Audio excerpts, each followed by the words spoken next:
Dear students, today's our period is second about the environmental studies for arts, commerce, science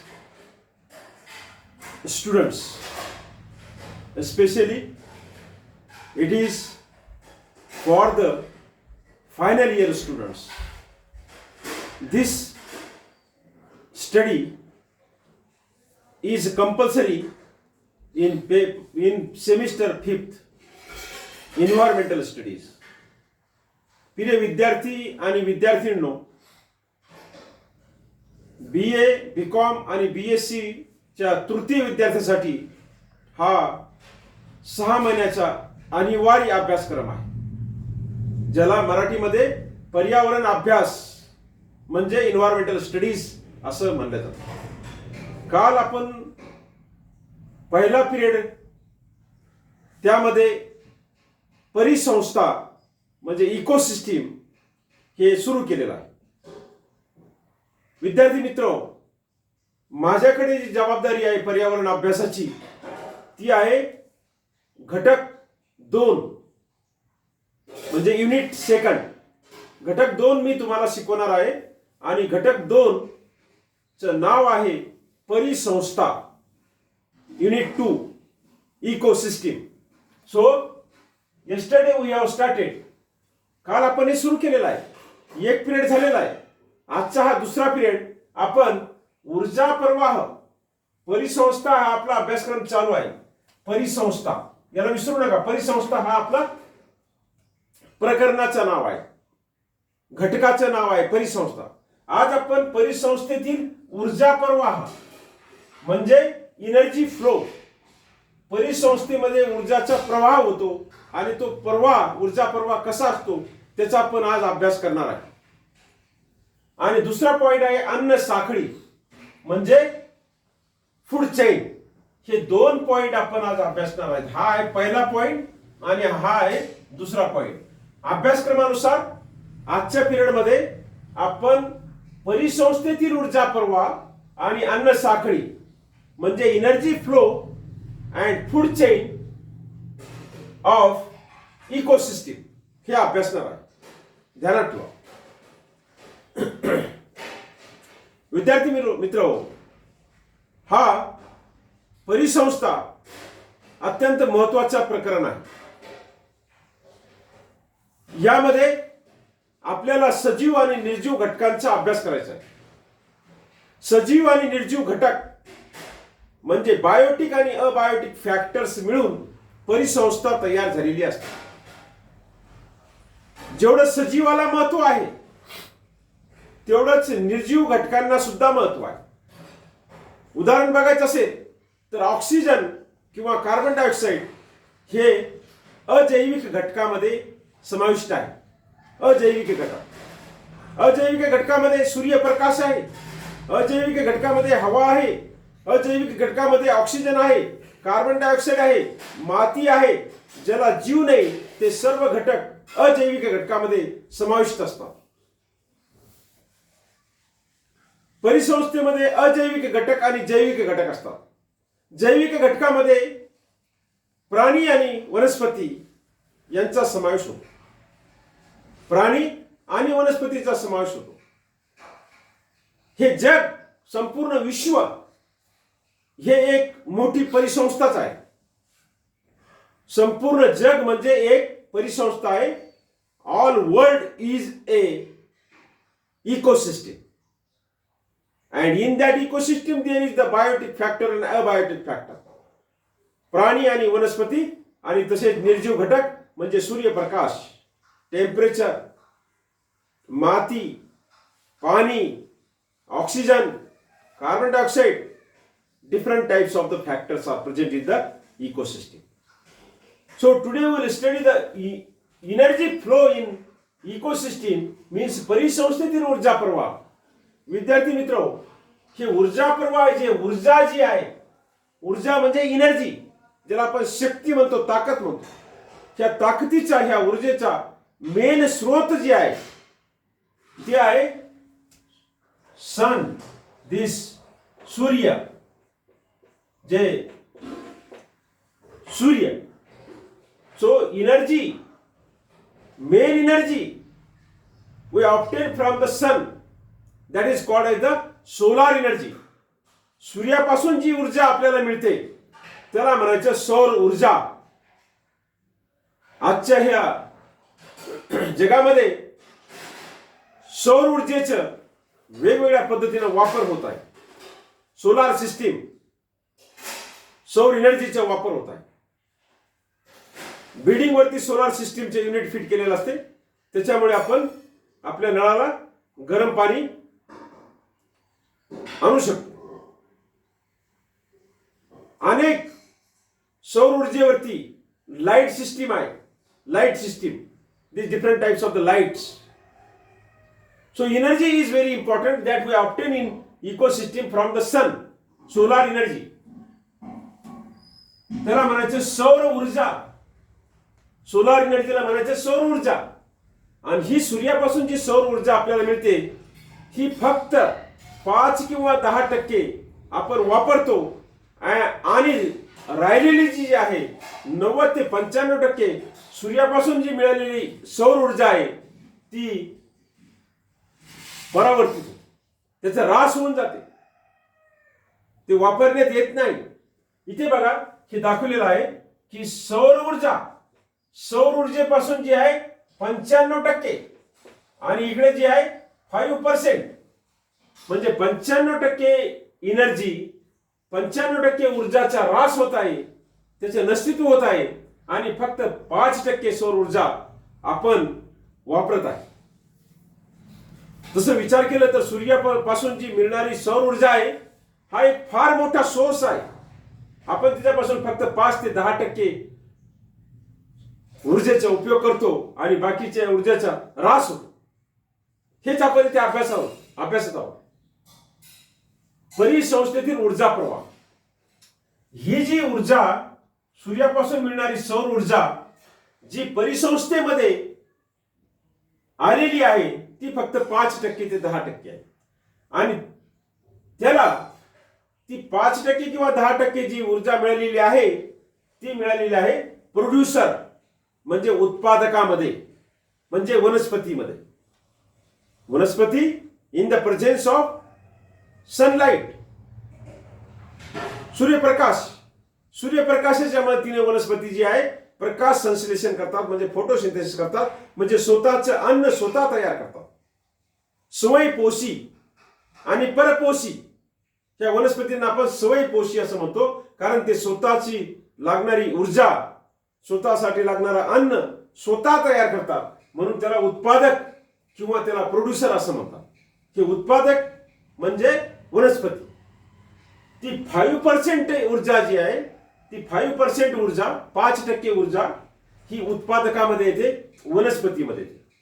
जी काही ऊर्जा आपल्याला सूर्यप्रकाशापासून मिळालेली आहे 5%, त्याला आपण आता आपल्याकडे जी आहे त्याला आपण 100% असं गृहीत धरू.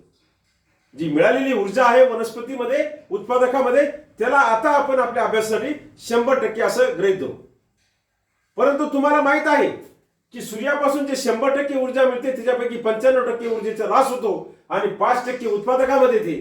त्या 5%ला आता आपण अभ्यास आपला सोपं व्हावं म्हणून त्याला 100% कन्सिडर करत आहोत. ही जी 100% एनर्जी आहे उत्पादकामध्ये म्हणजे वनस्पतीमध्ये, ही ऊर्जा एका घटकापासून दुसऱ्या घटकामध्ये जाते.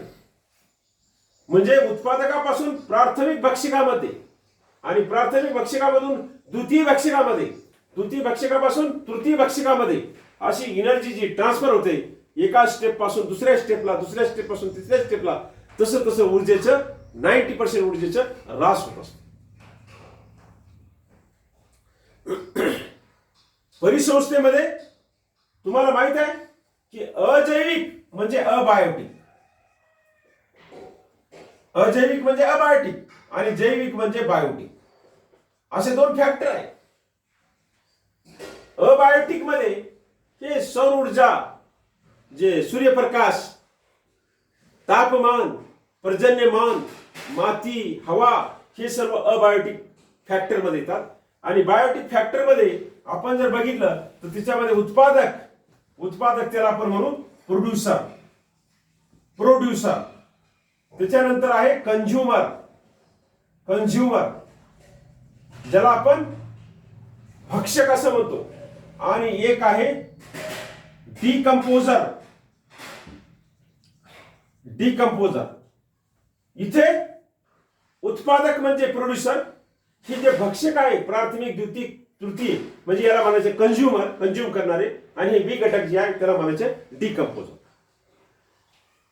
सूर्यापासून जी सौर ऊर्जा आपल्याला मिळालेली आहे उत्पादकाच्या माध्यमातून, ती उत्पादकापासून प्राथमिक भक्षकामध्ये जाते. त्यावेळेस 90% ऊर्जा ह्रास होतो आणि फक्त 10% ती प्राथमिक भक्षकामध्ये असते. ह्या प्राथमिक भक्षकामधून द्वितीय भक्षकामध्ये जेव्हा ऊर्जाचा प्रवाह होतो, एका स्टेपमधून दुसऱ्या स्टेपमध्ये जेव्हा एनर्जी जाते, तेव्हा पुन्हा याचं 90% लॉस होते आणि 10% इथे जाते. आता 100%चे फक्त इथे 10% झाले, 10%चा फक्त 1% झाला, 1%चा पुन्हा तृतीय भक्षकामध्ये 0.1%. असा ऊर्जेचा प्रवाह एका टप्प्यामधून दुसऱ्या टप्प्यामध्ये होत असताना 90% ऊर्जा ह्रास होते आणि फक्त 10% it goes to the next step. आता ही तृतीय भक्षक म्हणजे काय? उत्पादक म्हणजे काय? उत्पादक म्हणजे वनस्पती. वनस्पतीला खाऊन जगणारे जे आहे त्याला आपण म्हणू प्राथमिक भक्षक. प्राथमिक भक्षक म्हणजे त्याला आपण शुद्ध शाकाहारी असं म्हणू शकतो. यांना खाऊन जगणारे जे आहे ते आहे द्वितीय भक्षक. हे वनस्पतीला खाऊन जगणार, यांना जे खाऊन जगतात त्याला आपण द्वितीय भक्षक असं म्हणतो किंवा त्याला मांसाहारी असं सुद्धा म्हणतो. म्हणजे शाकाहारीला खाऊन जगणारे जे आहे द्वितीय भक्षक, मांसाहारी. शाकाहारी माणसाला खाऊन दुसरे माणसं जगत असतात. इथे शाकाहारी म्हणजे जे वनस्पती खातात, गाय आहे, ससा आहे, हरिण आहे, शेळी आहे, असे अनेक प्राणी जे आहे या प्राथमिक भक्षकामध्ये समाविष्ट आहे की जे उत्पादकाला खाऊन जगतात. आणि यांना जे खाऊन जगतात ते आहे द्वितीय भक्षक, यांना जे खाऊन जगतात ते आहे तृतीय भक्षक. आणि ह्या तृतीय भक्षकानंतर नंबर लागतो वि घटकाचा. वि घटक म्हणजे विघटनाचे कार्य करणारे, त्याला आपण डिकम्पोजर म्हणतो. इंग्लिश मध्ये जर बघितलं तर उत्पादकाला प्रोड्युसर, भक्षकाला कंझ्युमर आणि विघटकाला डिकम्पोजर असं म्हणायचं. ह्या उत्पादकाचं, प्राथमिक भक्षकाचं, द्वितीय भक्षकाचं आणि तृतीय भक्षकाचं जेव्हा अंत होते तेव्हा त्याचं विघटनाचं कार्य विघटक करत असते. Decomposers, decomposes.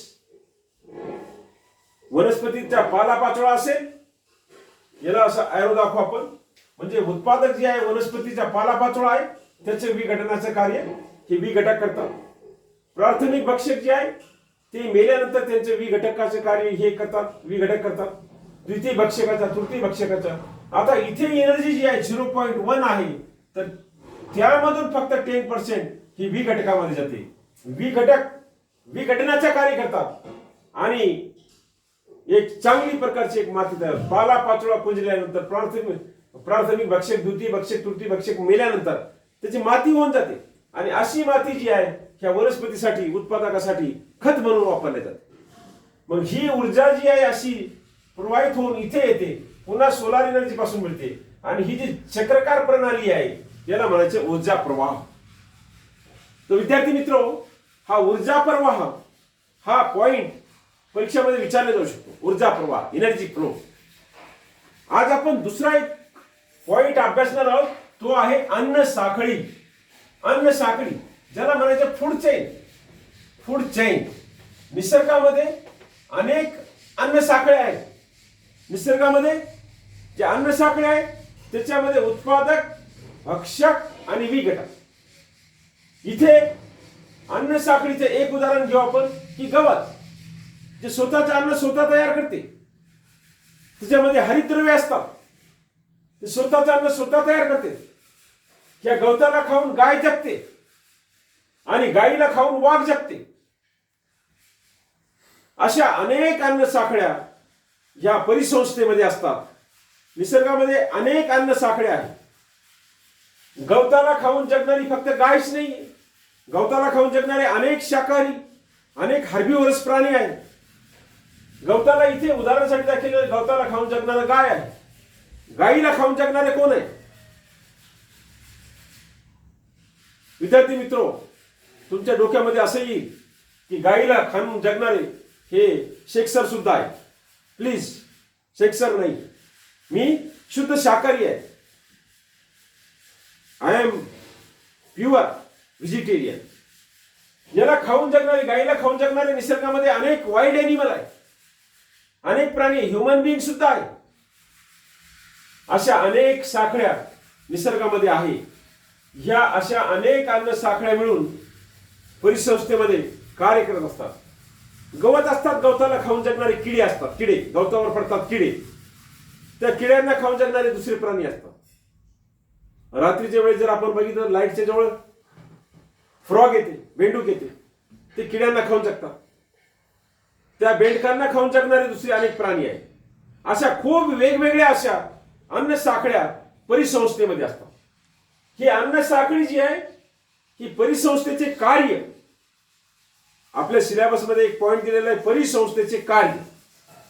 त्या परिसंस्थेचे कार्य वेगवेगळे आहे. त्या कार्यापैकी एक कार्य म्हणजे अन्न साखळी आहे. तर विद्यार्थी मित्रो, आजचा हा आपला सेकंड पिरियड आहे इन्व्हायरमेंटल स्टडीज वरती.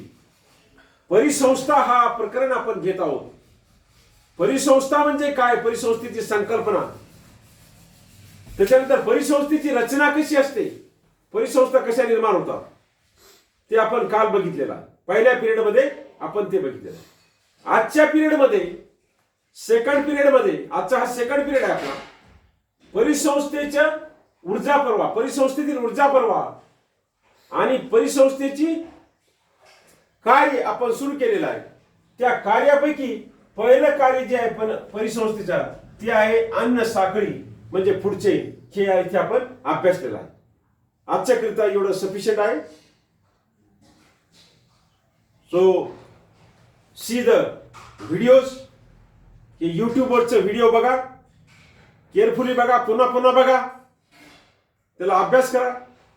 काही अडचण आली युनिट सेकंड मध्ये, घटक 2 मध्ये, पर्यावरणाच्या अभ्यासामध्ये घटक 2 म्हणजे परिसंस्था म्हणजे इकोसिस्टीम, याच्या संबंधित काही अडचण आली तर कॉलेजमध्ये तुम्ही आला तर मला विचारा, मला येऊन भेटा, किंवा तुम्ही मोबाईलवरती कॉल सुद्धा करून काही अडचण असेल तर विचारू शकता. आर्ट, कॉमर्स, सायन्सचे सर्व विद्यार्थी, त्यांच्यापर्यंत हे व्हिडिओ जायला पाहिजे.